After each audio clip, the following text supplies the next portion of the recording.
When Kawhi Leonard went down and then the Clippers proceeded to beat the Jazz 2 games in a row and close out that series, and then in the Western Conference Finals they went toe-to-toe with the Phoenix Suns, again without Kawhi Leonard, and took that series to 6 games and could have won that series. I don't want to bring back bad memories, we're not here to do that, but they could have won that series and gone to the finals without Kawhi Leonard. And when stuff like that happens as a result of players stepping up, Paul George obviously, but other guys around him stepped up, generally guys are going to get paid, and generally it's going to be hard to keep that core intact. Well, they did a fantastic job. They just did a straight up fantastic job, which isn't getting enough credit because some of the signings that they made, slash, should I say re-signings that they made, Batum at $3 million a year? Why are we not talking about that? Why are we not talking about one of the best role players in the NBA? I mean, we saw what he did for France in the Olympics, that block, but that's just kind of epitomizes what Batum is. He's just a guy that comes up with the right plays at the right times, whether it's knocking down a corner three or making a clutch block. You have Reginald Jackson. The man was a star in the playoffs. Genuinely, he was playing like an all-star in the playoffs. He was absolutely fantastic. $10 million a year. You kept him on a friendly-ish contract to keep a hold of this core and then make some other moves around that. I think it deserves a little bit more credit, in my opinion. That's what I want to talk about. Now, before I do that, if you could drop a like on the video, subscribe to the channel if you know. I know everyone's listening to the new Kanye West Donda dropped. Yeah, I get it, but you've got 10 minutes out of your day. Actually, even if you want to listen to Donda in the background, just watch the video. That would be cool. But like the video, subscribe to the channel if you do. Much appreciated. Okay, so we'll start with the re-signings because I feel like this is where I've been most impressed with what the Clippers did. The two obvious ones, Nick Batum and Reggie Jackson. When you get Nick Batum for $3 million a year over the next 2 seasons, how can I not say that's a fantastic signing? That's a friendly contract. He could have easily got $10 million somewhere. Well, at least that's what I would have imagined because he's one of the best role players in the league. Now, I know he's got his bag. He got his money, so he's probably not too desperate to chase the bag, which has turned him from someone who got overpaid to incredibly underrated. And I would have thought after the playoffs, after the regular season he had where he was playing as a small ball 5 or he was playing as a 4, guarding multiple positions, guarding Porzingis in the post, rebounding, blocking shots, passing lanes, knocking down threes. He does it all. Fantastic blue guy. If you can't tell, I really like Nick Batum. He's just a fantastic player to have on your team. $3 million a year. It's nothing short of a steal. And then Reggie Jackson. You want to talk about stepping up in the playoffs? Yeah, Reggie. Reggie was... What can I say? The man was averaging about 20 points a game on nearly 50-40-90. He was taking players off the dribble. He was attacking Rudy Gobert's neck. He was going at Rudy Gobert, just putting him on Reggie Island. Do you remember someone making more clutch shots in the postseason than Reggie? Because I don't. Find me someone. 4 minutes left in the game. The game swung the other way. Dallas have made a few shots in a row. Reggie. Phoenix have made a few shots in a row. Reggie. Utah have made a few shots in a row. Reggie. You get the point.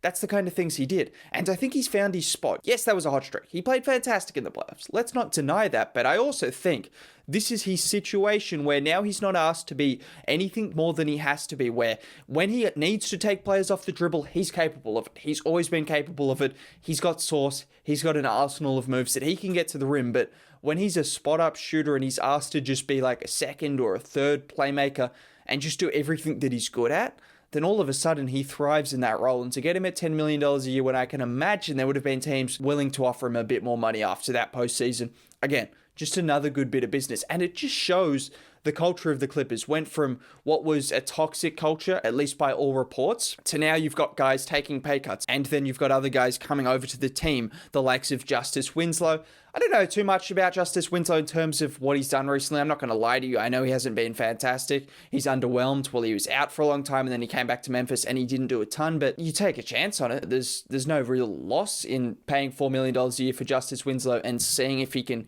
get back to at least something that he could provide, where he's someone who can provide playmaking, defense, actually similar to what Batum does. Obviously different kind of players, don't get me wrong, but those kind of guys who might be able to revitalize their careers in LA, and you've seen multiple guys now do it. So Winslow might be the next one. If he revitalizes his career like Reggie and Batum, then all of a sudden that's another steal. But we're not going to talk too much about Winslow because it's up in the air. It's up in the air. So that's the signings. And then the trade where they traded for Eric Bledsoe. I like it. I like it. I know people didn't want to see Patrick Beverley go. I know he's a Clippers legend. I know he played well in the playoffs. I know he clamped up Devin Booker. All of these things. He pushed Chris Paul in the back, which was the most unnecessary thing. Do we know why he did that? I mean, it's Chris Paul. He is kind of annoying. I understand that, but he just seemed completely unprovoked. Neither here nor there. Shout out to Pat Bev. Good riddance. Not good riddance, but you get the point. Good on you, Pat Bev. You're off to Minnesota. See what you can do there. But Eric Bledsoe's a better player.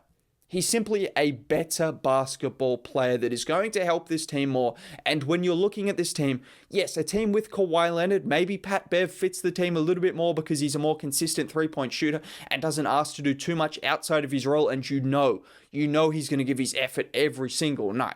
Maybe that's where he fits the team better. But when you don't have Kawhi, you've got to look for other avenues to win games because you still got to make the playoffs. This is a team that I would expect to make the playoffs, but you've still got to be able to win those regular season games, and Bledsoe is going to help you do it. He was bad for the Pelicans. He was poor, but that's still a season where he averaged, 12 points a game and shot 38% or something from three. But prior to that, he's always been someone who's averaged like 15 to 17 points a game. He can play make. He gets out in transition. CJ McCollum called him mini LeBron. About that, well, I don't think you should expect to get a mini version of LeBron James, but Eric Bledsoe at his best is a good player, particularly in the regular season. He's had his playoff struggles, but we don't have to worry about that right now. If you're just focused on the regular season, he provides a lot more than Pat Bev. He gives you some playmaking, whether he's going to come off the bench or not. Just looking at the lineups, it'll be interesting because you've got Reggie, who I'd imagine will start from the jump. Then Paul George could play at the 2 with Terance Mann at the 3, Morris at the 4, Zubac/Ibaka at the 5. Or you could go for a Bledsoe and Reggie backcourt with Paul George, Marcus Morris, and then one of the other two, as I mentioned again. There's some options. Nick Batum can squeeze in there as well. I would imagine Terance Mann gets a start because I am high on Mann, and I may as well just transition into Mann right now. Last thoughts on Bledsoe. He didn't really seem like he was all there in New Orleans. I don't think he wanted to be there. If he can get back to what he was defensively, which is, don't forget, just a couple of seasons ago, he was an all-defensive player. All-defensive player that could also give you 15 points today, get out in transition, run the offense at times. I like the move. And then transitioning into Terance Mann.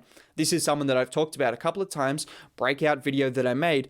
I expect him to make a breakout this season. I see no reason why not. Second half of the season, he averaged more points. He looked more comfortable. And then in the playoffs, if you're ever looking to get a confidence booster heading into the next season, how about dropping 37 points in a playoff game? How about that? Or how about having multiple double-digit games or starting and playing 30 minutes a night in the playoffs? How about all of those things? That's going to lead to a confidence booster, and that's just great for a young player. I know for a fact these guys really believe in him. You can see it. Paul George has talked about it. Kawhi Leonard shows him respect, which Kawhi doesn't do that to everyone. So you can see that these guys believe in Terance Mann. I love the way he attacks the rim. His three-point shot has looked more consistent. I know he can add a little bit of playmaking as well. Defensively, he's always locked in. He's always going to give effort. He's going to start to show some more self-creation as well. I really believe in Terance Mann taking that leap, probably not becoming anything more than a 12-point per game kind of scorer this season, but going forward, he's someone that I know they have a lot of interest in keeping and a lot of interest in building with, and I think this is the season where they've got a good chance to do that with Kawhi out of the lineup. Terance Mann is going to step up and take a big leap, in my opinion, and another guy that I think will take a big leap, get back to his best, is Luke Kennard.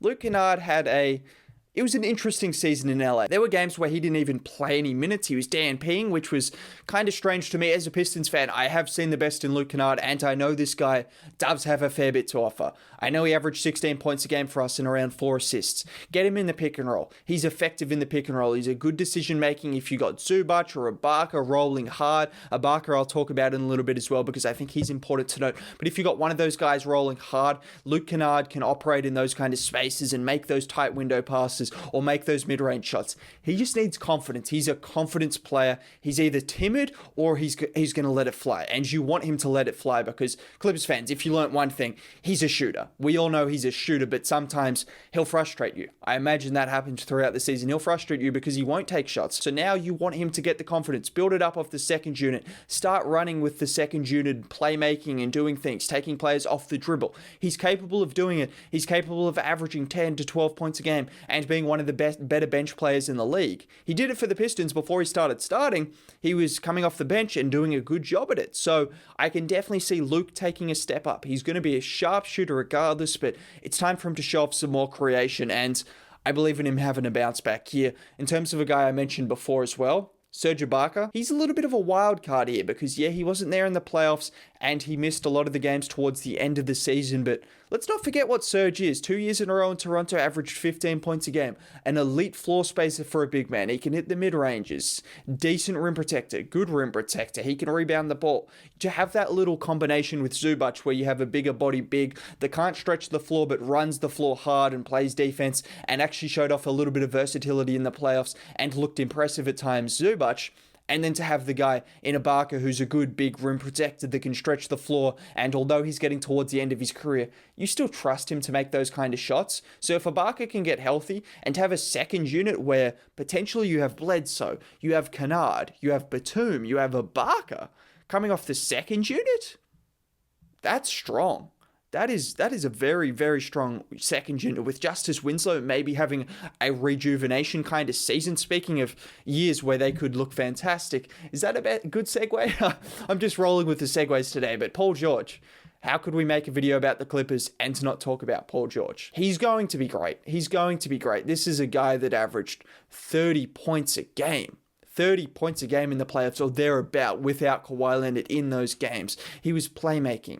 He was running kind of the point forward, and that's what I expect. That's why I said, does it matter if you have Bledsoe or Reggie at the point guard? I don't think it matters because Paul George will be the star of this offense. He is going to be the guy that they run it through. He's going to be back to his best. He looked back to his best. Speaking of confidence, he's a confidence guy as well. I know he's a star, so we never really associate those kind of guys with confidence, but PG needs that confidence, and he's confident. He could have an MVP season. I've talked about it, and I genuinely believe this could be an MVP level season for PG with the right supporting cast, which is exactly what he has. When you look at this Clippers team, it's gone from a team with the names, with the Lou Will, with Kawhi, with PG, with Montrezl Harrell, big names, 6 man of the year, and then obviously the likes of PG and Kawhi. Now it's gone to a team where without Kawhi Leonard, you don't have the same kind of names, but I really like the fit. Ty Lue showed that he's a great coach in the playoffs. He showed he can adjust, showed he can make the right decisions. He showed that it wasn't a fluke with LeBron James. Yes, he has shown a lot.